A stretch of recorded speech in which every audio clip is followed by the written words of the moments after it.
Is that constricting your neck? Is that snake choking you out? It's been squeezing for a while.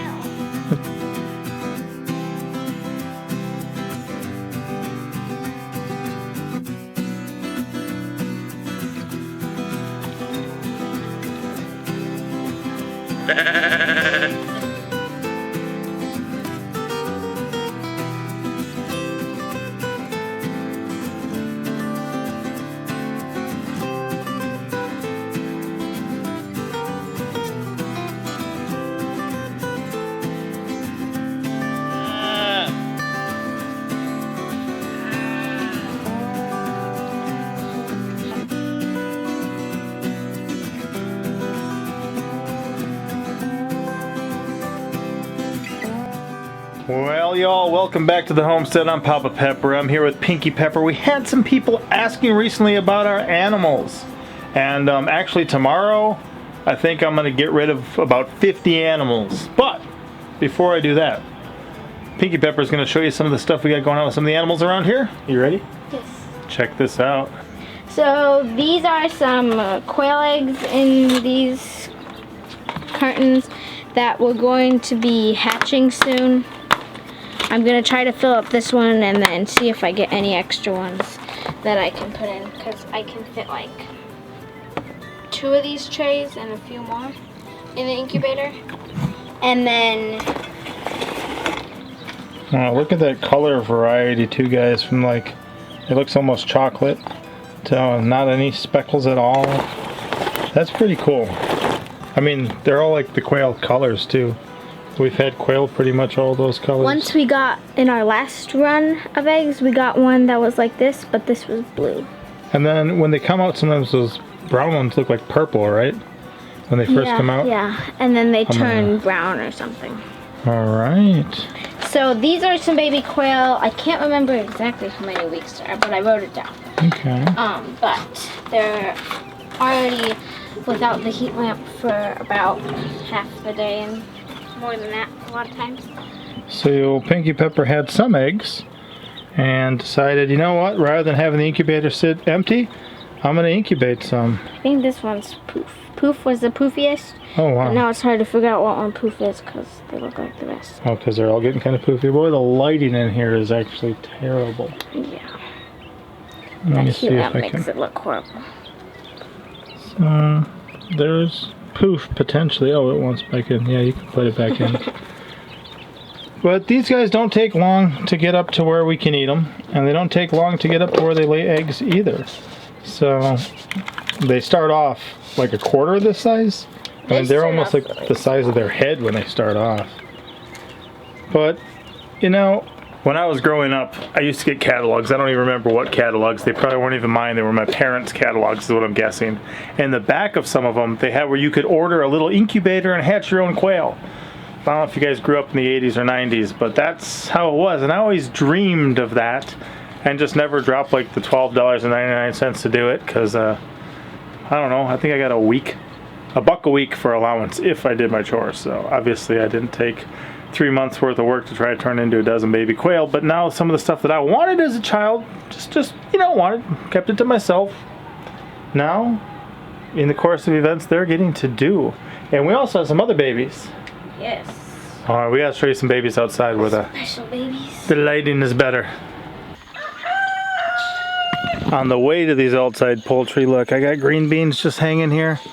But once again, look at the wild passion fruit. You see how many different ones are there? Look up over here, child. There's going to be so many of these. And they're going to be so good. And those are just some of the wild edibles here, but we've come to know and love and incorporate into our diet. And because of that, we give them a spot to grow. I know they periodically make their ways into videos. Oh, Muscovies. They've been splashing around, muddying it up here. There we go.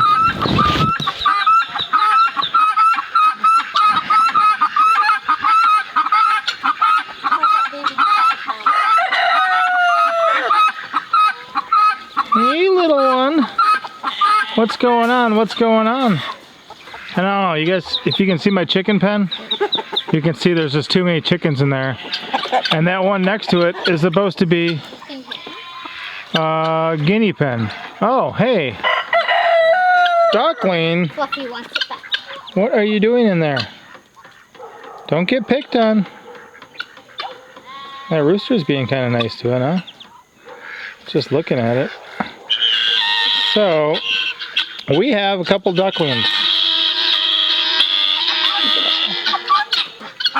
You want to go pick them up so you talk about them?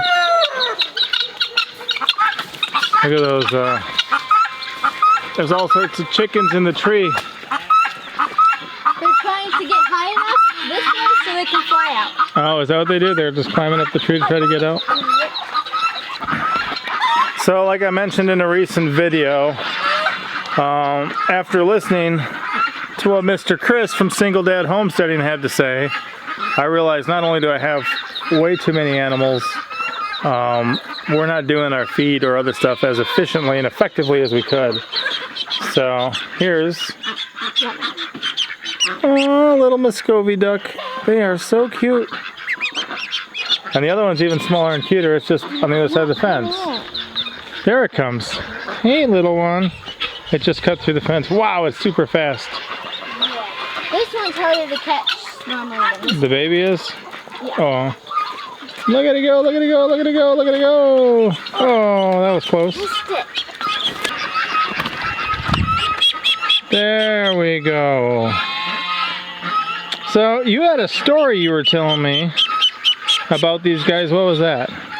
That last year we had one like this and one like this. The one like this died first.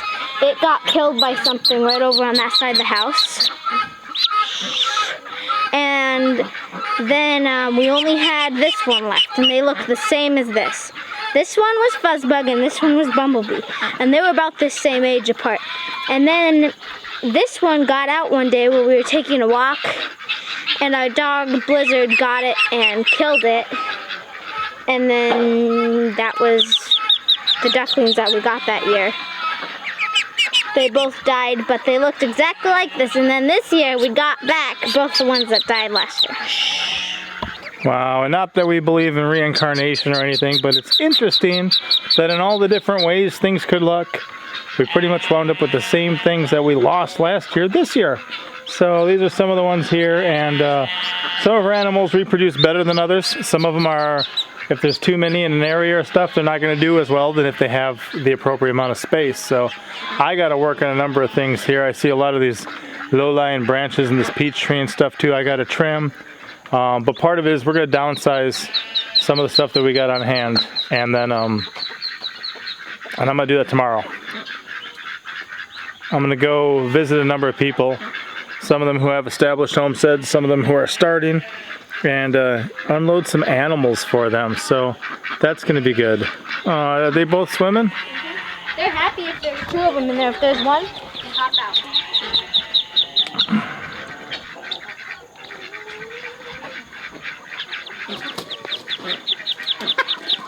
Do you want to take a swim with the babies, Puppy? Nope. Yes, we can do, and then they'll go out. Wow. You are brave, little ones. Okay. Well, enjoy your time out here, little ones. They swim in the pods. Yeah. It's funny, when we let them out in the morning, we'll change out the pools, and they'll come and their moms will bring them, and they'll take swims in the pools. Nice. So you guys got to tell me that other story. If you saw a while ago, I had a number of chickens in here, and they were in this thing, which I got to disassemble and reuse. And check this out too, guys. Look at all these elderberries that are going to come in, but look at all those big black elderberries there that are ready. We've got a number of different elderberries from different sources. So some are ready now, and some are coming up, and that's pretty cool. Just to be able to have such a kind of slightly different staggered times, I guess, on them. But in here, built this one recently. I haven't really been back in here since I built this thing, between work and heading to Mississippi. Are they using the nesting boxes in here? Or do they still prefer the ones outside? They only use those. They don't want to use these anymore. Okay, they like the ones inside, but somebody else does too. What happened? This guy likes some. That guy likes some. So how did that go down? We hadn't been getting very many eggs from either of these pens or the duck pen. And there's a whole bunch of chickens in there. And there was a whole bunch of chickens, and we knew they were laying because we'd see them on the nest. And we came, and we weren't getting like any eggs from in here, but 2 chickens were laying over by that tree. And those were about all the eggs for chicken eggs that we were getting. And then one day, Red Pepper came in here, and what were you doing? I was looking for the eggs, and there was a black rat snake in the nesting box. In the nesting box. Oh man. Now we recently had a friend who had a black rat snake like this show up and eat a bunch of eggs that were just about to hatch. So they were under a broody chicken. Thankfully that's not what happened here, but then what happened when you guys caught that? What did it do later? It pooped out eggshells. It pooped out eggshells, people. Lot of them. A lot. So I'm either letting this go today or tomorrow, but again, you know, these guys are pretty defensive. If you grab one out of the wild, what do they try to do? Bite you? Yeah. How did it go when you were catching it? It was pretty fine. I mean, I got What it she out. did is she got it out with the stick, and it was over there, and I went up to it because Dad was in town, and Mom said to get it, and so I picked it up, and it tried to bite me, but it didn't, but it wanted to. So, honestly, look at this girl for a minute. First of all, she's an 11-year-old girl. I get it that she's my daughter, and sometimes we do things a little differently, but this is a wild snake, and you can see her interactions with it here. Daughter, you seem pretty calm, pretty accustomed to it, like there's really no big problem. You're just going to hang out and play with a snake. How? Is that really what's going on? Yeah. I mean, isn't this snake like an enemy of yours on the homestead?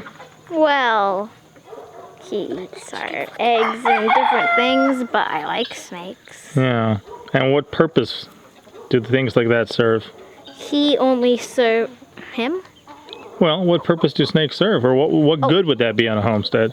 It would eat mice and rats and It would be some pretty wild good, but- rabbits if it could. But it do helpful things, but it would also Do bad things. do bad things. It could eat baby rabbits if it wanted to, eggs, baby ducks, baby chickens, Guineas.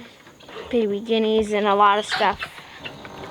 And that's one thing too, like honestly, we have chickens. Part of the reason is to have eggs. So if we lose a couple eggs, we're like, oh man, too And bad. as soon as we took that snake away, the next day we were getting eggs. Nice. But, you know, we just had some things hatch out eggs like those baby ducklings. This one could eat both of those ducklings in the afternoon and be just fine with it. But how would you be if it did it?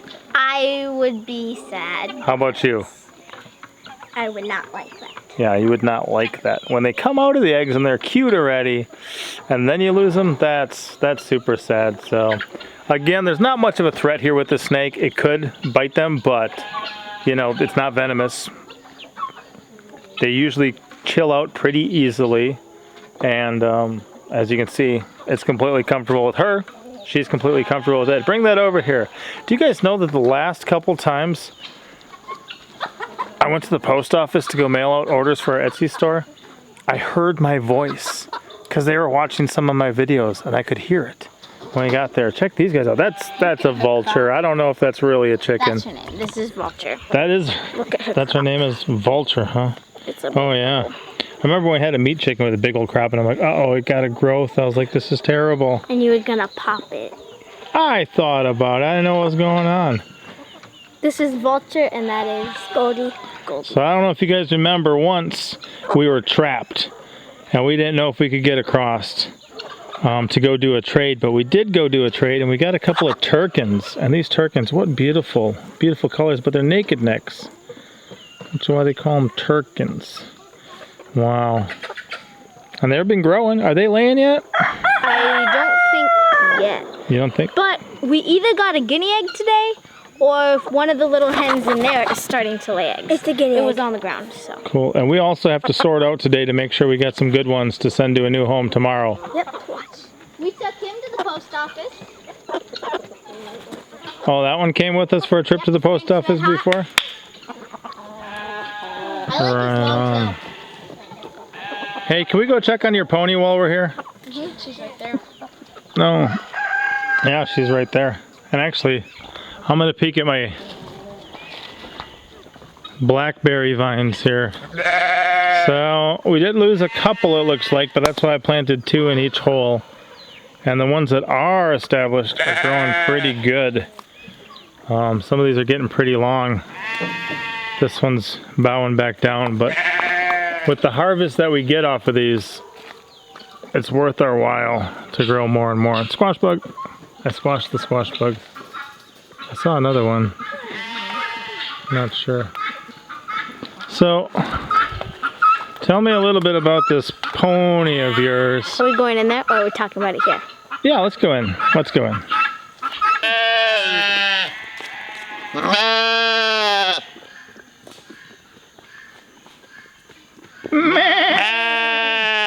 at 6 horns. Yeah. That's a nurse.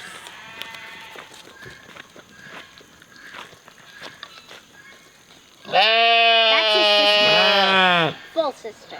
Cricket.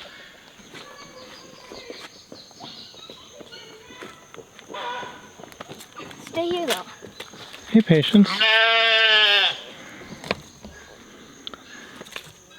This is Patience, and she's our pony that we got from A friend. friends. Is that constricting your neck? Squeezing. Is that snake choking you out? It's been squeezing for a while. It's just trying to get a grip. And she's doing really good. Patience, you're not very photogenic right now. Normally she is. But she's doing good. We ride her a lot. And she likes when we come out to see her. And sometimes I'll bring her a piece of carrot or something as a treat. And she misses Xenia, but she's with the sheep right now. Yeah, so where is Xenia again? She's at our friend's house. Why is our cow at our friend's house? So she can get bread. And she's been there since the 8th. And it feels like she's been there for like 2 years.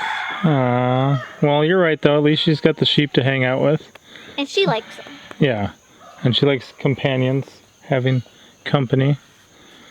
So I want to do a full pony video later about some stuff. And then we have to do a video about Siobhan. Yes, we still have to do a puppy video, which is like 7 months old now.